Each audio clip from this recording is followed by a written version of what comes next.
Hi, I'm Ed Sperling. I'm the editor-in-chief of Semiconductor Engineering. I'm here with John O'Donnell from yieldHUB, who's going to talk today about cleaning data for final test. So, John, when you think about data, a lot of this has been set up for what was going on in the past where we didn't really gather this kind of data and go through it the same way. What do we have to do to change this? Yeah, Ed. So, as you say, in the past, it may not have been set up for volume analysis because maybe the volumes weren't as high as they are these days. So, the test floor in itself is a gold mine of data which is growing all the time.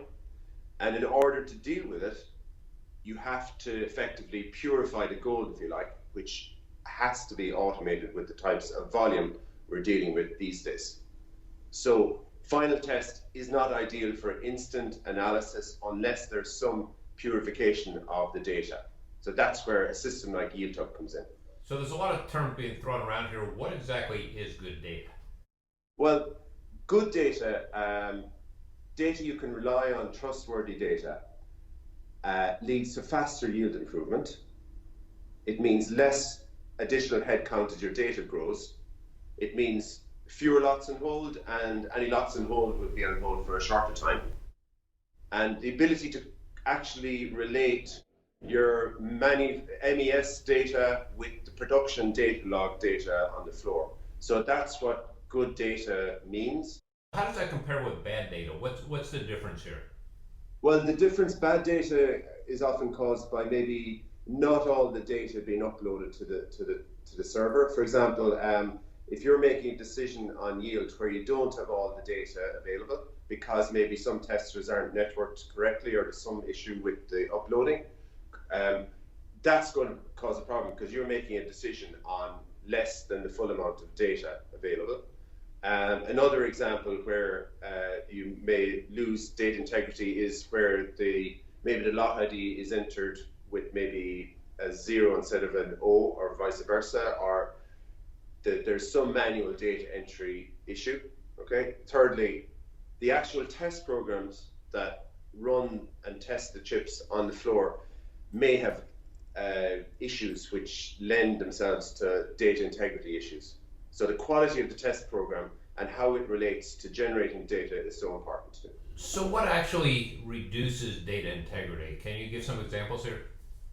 Yeah, sure. This is often under control of the IT of the subcon, or if you're an IDM, your own factory. So to help you achieve 100% reliability of uploading of the data is very important. So you need to gather the statistics of and compare the volumes that are produced in the data logs versus your MES system. That's a great start. Often the misrecording of, say, lot ID, the rescreen stage of a lot, quality assurance stage, etc. It happens everywhere sometimes. So again, the comparison of the data generated on the tester with the systems such as MES systems that you're using will really help. And operator training with the manual data entries is important. Often the automation of the input of the data will help as well, say with a scanning lot traveler. In addition, with all that, even with all those improvements, sometimes there will be errors. And so a system that assumes perfection you never reach perfection. So with any data cleansing you might do on the floor, etc., you also need to back it up with somebody who's familiar with the product being able to review it and improve it as well. So there are some of the reasons why on the test floor you get bad data and how you can improve it. As regards test program quality, that's a really big reason often why the test data is not immediately usable. Revisioning should be under control. Revisioning of the test program should be under control. Where you can make test numbers unique, test names should be descriptive and should be distinct from each other. Where you can do that. John, what have you drawn out here for us? Yeah. So what I've drawn here is two charts. One with the yield of a product over time.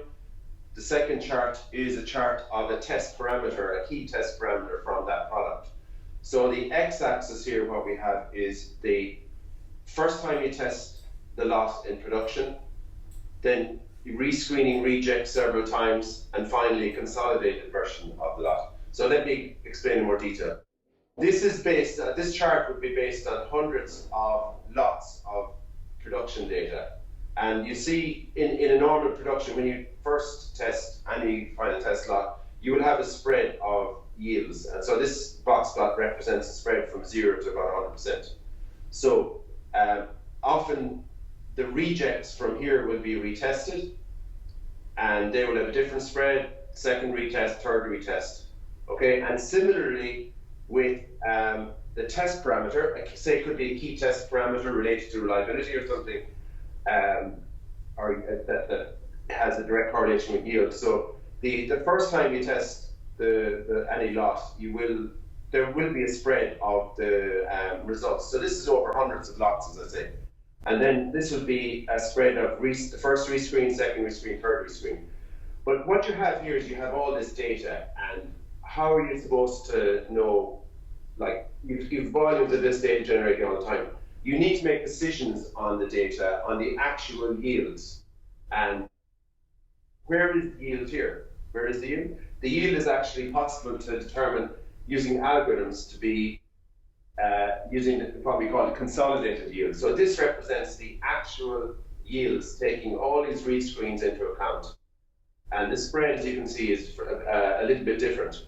And in fact, it is very, very different from what you would be getting at any of these steps. Similarly, for the parameter, a very important parameter, you cannot rely on the distributions from raw testing through rescreen. You have to consolidate it. So algorithms are required to generate the real distribution for this key parameter. And if you do not have that, then you're deciding on low quality data. So the consolidation step here is so important.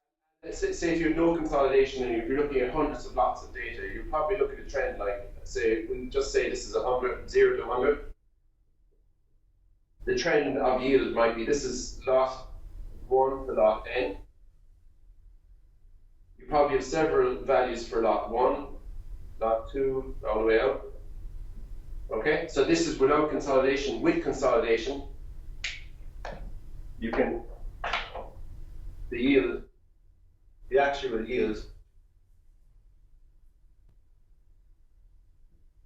will be much smoother and can give you much better data to decide on improving yield. So the consolidation step is so important, but also we also say that you should never delete, you should never get rid of data. So in yieldHUB, we keep all this data, all this data which allows us to consolidate the yield, that's all kept. So it can be analyzed. So you can always see what the original yield, say, at raw was, how effective rescreen is, etc., etc. But when somebody is doing a long-term trend of yield or of a test, the long-term trend of a test, they should be looking at one representation for each wafer and each lot, for yield as well as for parametric behavior, as well as bin behavior. One of the problems that people have faced when they deal with all this data in the past is that they typically issued reports and they had so much data they had to pour through. Nobody really took advantage of it unless they found a problem they had to go back and find and sort through. But this provides a way of doing things proactively, right? Yeah, indeed. All the data is collected. It's cleaned up automatically to get the consolidated version of it. So when you're looking at, say, 1,000 wafers of data over the last month, say, for your product, what you're looking at is the actual cleaned yields and clean parameters, so you can make a decision easily. You don't want to be looking through and spending engineering time on figuring out which is the right data, or which is the combined yield and parametric behavior of each test or bin. So the cleansing step is so important to get rid of all the noise before you can really make an intelligent decision for your product as regards yield or reliability or quality. Where are you finding the most traction for this kind of data? Is it in applications like industrial and automotive, or is it in the cloud, or is it even at older nodes? The most interesting application I've seen recently is that because the data is cleansed um, and very high quality, when you've automated consolidation, you can actually use it to reconcile the invoices you get from your subcon. So the subcon has volumes, number of lots, wafers, even test time, etc. This generates the test time data, it generates accurately, it generates the quantity of lots, it generates the accurate bin number, quantities of bins. So customers of ours have started to use it to reconcile versus the invoices they get from the subcons, which saves them money in case of accuracy and being able to compare what they're told by subcons with their own data, and also it saves the engineering time in the reconciliation. So time to yield is actually faster this way, right? Time to yield is faster because you're basing any decisions on yield improvement on accurate information from the floor, and you're also reducing the cost of your effort to really, I suppose, figure out what the actual yields are, what the actual tests that are causing the problem are. So all that information is suddenly accurate. Now there's a complexity here sometimes in the way the algorithms are for retest and rescreen. But any algorithm that's followed by a different subcons vary in the algorithms they use. But if you encode that in your algorithms here on a system like yieldHUB, then you can cater for the variety of different methods that are used for rescreen. But the key is that the operator or the operations at the subcon mark the data correctly. In say, for example, that you have raw data logs, rescreen 1, rescreen 2, etc. And in yieldHUB, then what we do in yieldHUB is to make everything easier for the engineer at our customer. We only show the consolidated version of the data by default. All of this, it's still in the database, but it's hidden.